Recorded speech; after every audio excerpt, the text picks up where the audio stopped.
power doesn't always wear a crown. Sometimes it wears a ledger. When people talk about who truly shaped Europe, they point to kings, emperors, generals, and popes. They speak of crowns and armies, of bloodlines and battles. But behind the velvet curtains of palaces and the stone walls of cathedrals, there was another force at work. Quieter, smarter, far more patient. A family whose weapons were not swords but loans. Not soldiers, but secrets. The wool trade is and whose legacy still whispers through Europe's institutions today. We must acquire more. The question sounds outrageous at first. Does the Medici family own Europe? It feels like conspiracy, like myth, like something whispered late at night rather than written in textbooks. And yet, when you trace the lines of power carefully through banks, churches, marriages, wars, and ideas, you begin to see a pattern that is impossible to ignore. This is not a story about ownership in the modern legal sense.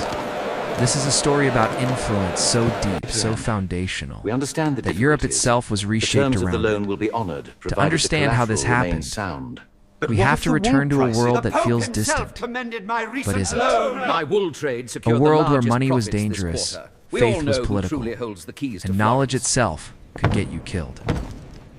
14th century Europe was fractured and anxious. Feudalism still ruled daily life. The church claimed authority over souls and kings alike. Trade was expanding, but trust was scarce. Lending money with interest was considered a sin, yet entire economies quietly depended on it. Gold moved across borders faster than armies ever could, and those who controlled its flow controlled fate. Florence was not the most powerful city in Europe. It had no king, no vast territory, no imperial army. What it had was merchants, weavers, traders, and a growing class of men who understood something radical for their time. Information and finance could move the world more efficiently than force. This proposal is madness. The Medici family did not begin as royalty. They were not ancient nobles. Their name did not command automatic respect. In fact, they were often looked down upon. Moneylenders, bankers, a profession tolerated in private and condemned in public. Useful, but distrusted. Giovanni de' Medici was the man who changed everything. Born into modest circumstances, he inherited little except an instinct for survival and a mind that saw opportunity where others saw danger. He understood human weakness, pride, greed, fear. He understood that rulers needed money more than they needed sermons. Giovanni built trust by doing what others wouldn't. He offered fair terms. He avoided flamboyance. He stayed in the shadows. While other bankers chased risk and recognition, Giovanni focused on relationships, quiet alliances, long-term loyalty. He did not challenge power openly. He made power dependent on it.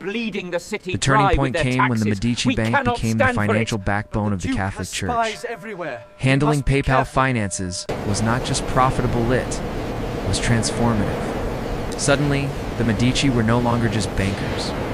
They were gatekeepers of Christendom's cash flow. With that relationship came protection, legitimacy, and access to information that no king could buy. Cosimo de' Medici, Giovanni's son, took this foundation and expanded it into something unprecedented. Cosimo understood that raw wealth alone would not secure lasting power. Money made you rich. Culture made you untouchable. He invested not only in banks, but in art, architecture, and ideas. He funded scholars. He revived classical learning. He made Florence the intellectual heartbeat of Europe. And in doing so, he created a new kind of power, one that shaped how people thought, not just how they lived. We must navigate this was the Medici terrain we genius. still hold, They did not Cosimo. rule Florence officially. They allowed others to wear titles while they pulled strings. They mastered plausible deniability. When exiled, they returned stronger. When attacked, they absorbed blows quietly, then struck back through debt, marriage, and diplomacy. Europe's rulers borrowed from the Medici, not by kings, but and by borrowing, merchants like the as Medici, history shows, evolving from creates handwritten ledgers dependency. to digital data. Look at the As detail Medici on that influence bust. spread, It is incredible. so did their It is reach into stunning. politics. Yes, silly. Their money It is crazy to financed think the wars. Medici commissioned Their loans all of stabilized this. To the thrones. enduring friendship Their between our silence could states, collapse a kingdom. cemented by beauty And slowly, mutual subtly, prosperity. the Medici became unavoidable. Then came the ultimate symbol of their power. The papacy, not one, but 4 popes emerged from the Medici bloodline. Leo X, Clement VII. Others whose decisions Does the shaped the Medici Reformation, family the own Counter-Reformation, and the destiny of Europe's faith. When Martin Luther challenged Rome, it was a Medici pope who faced the crisis. When Rome was sacked, it was under Medici leadership. Irony hangs heavy here. A family once condemned for money lending now sat atop the spiritual throne of Europe. The very institution that once preached against interest now relied on bankers to survive. Public reaction was complicated. To some, the Medici were patrons of beauty, progress, and learning. To others, they were parasites, Domes glowing manipulators, softly. symbols of corruption. Beauty built Whispers on followed them calculation. wherever they went. Medici Accusations family of legacy. poisoning, of conspiracy, of moral decay hidden behind Renaissance splendor, and yet people kept borrowing from them, kept marrying into them, kept asking for their favor. The moral gray areas are impossible to ignore. The Medici funded brilliance, but also bloodshed. They supported artists like Michelangelo and Leonardo, while also backing wars that devastated regions. They protected Florence's autonomy, but crushed dissent when threatened. They were not villains in the cartoon sense. They were human, strategic, protective of their own, willing to do harm when necessary, willing to do good when it served stability or legacy. Eventually, the cracks appeared. Overextension weakened the bank. Poor management and political backlash eroded trust. New financial centers emerged. Antwerp, Amsterdam, London. Power shifted north. The Medici adapted, but the world was changing faster than even they could control. Florence lost its edge. Europe moved toward nation-states and standing armies. Banking became more institutional, less personal. The Medici faded from dominance, though never from history. And yet, their influence did not disappear. It fossilized. Modern Europe still carries their imprint.